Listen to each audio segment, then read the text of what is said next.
About 6:20 South Sudan local time, which is 16:20 GMT, Greenwich Mean Time, two Sudanese MiG-29 jet fighters actually dropped bombs on both east and west of Bantu.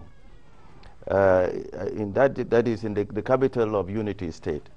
As a result, over Bantu, they dropped about 8 bombs in Bantu. And out of those 8 bombs dropped, they were completely dropped on the civilian targets. 9 people were wounded, 2 women and 7 men, and 1 woman killed. These are all civilians. They also dropped on Mayom town about 6 bombs, in which 1 woman was killed and 2 men wounded. Now, this is the attitude that the Republic of Sudan, this aggressive attitude by violating our airspace, sending in ground troops in order to attack our positions, infringing on the territorial integrity of our country. And our president and government has been very clear that the government and the people of the Republic of South Sudan, we will defend our territorial integrity. We will not cross 1 inch into the territory of the Republic of Sudan, because we believe that the outstanding issues of the Comprehensive Peace Agreement can be negotiated through African Union High Implementation Panel. And we were actually progressing a lot in Addis Ababa. But it was the Republic of Sudan that waged a wanton attack on the 26th of March, and then again on the 1st of April, and finally on the 10th of April, where they actually brought in 16 tanks, 2 brigades of Mujahideen and Sudan Armed Forces and militia.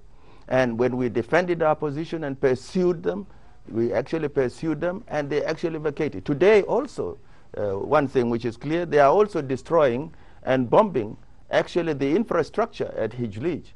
In fact, they are destroying all the oil installation, the central processing facility, which is in Hijlij.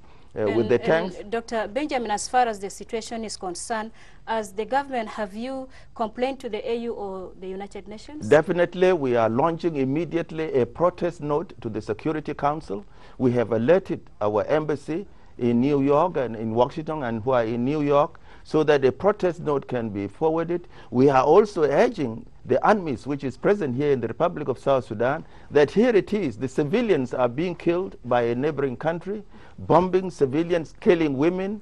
You have seen what they have done in Khartoum, contravening international laws of diplomacy by raiding the house of the residence of the vice president, abusing a young school girl who went there to collect her certificates. Now, and that's why we are telling the Security Council, you asked us and the African Union to withdraw from Hijlij. And our president and the government said the concept, the principle of withdrawal from Hijlij is understood. But you must put in mechanism. Yes, withdrawal can happen as long as there are mechanisms to be put in place. Because the present attitude of the Republic of Sudan is an attitude of warmongering, attacking a sovereign state, a young state, using all its artillery, violating our airspace. It is definite, they have even contravening our airspace here in Juba several times. And I think the Republic of South Sudan have held self-restraint. We will continue with that self-restraint. And I'm sure we are still committed, as our president spoke to President of the United States, and also to the Secretary General of the UN, that our president is willing to have a summit with President Bashir. His invitation for Bashir to visit Juba is open, but if President Bashir doesn't want to come to Juba, our president suggested he can choose anywhere on planet Earth, and our president will be available to meet President Bashir so that they can have a dialogue to resolve these issues amicably. And what is the way forward? The way forward is that Khartoum must be told to stop its warmongering, and that the Security Council as well as the African Union must urge the Sudan in order to come to the peace table, which they had actually abandoned. We are still sitting at the peace table by the African Union High Implementation Panel. So who is really waging war? It is not the Republic of South Sudan. We are also defending our lives, we are defending our resources, we are defending our citizens. And here they are being killed with MiG-29. What is the Security Council doing about that? And the situation seemed to be threatening to the people of South Sudan. What would you like to tell the citizens? I would tell our citizens that your government and your gallant forces are able to protect this territory, the sovereignty of the Republic of South Sudan. Your president and your government said we will never take our people to a senseless war that has no meaning. That we will not do.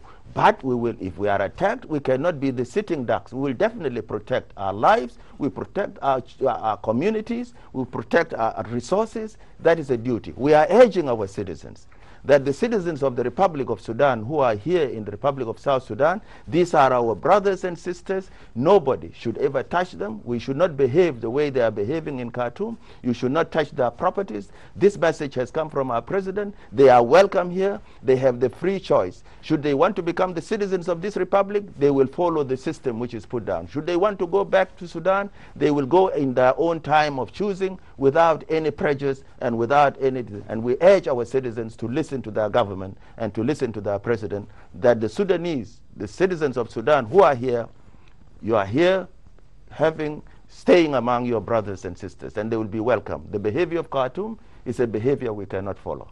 Thank you very much, Dr. Benjamin. Thank you very much. That was Dr. Benjamin, the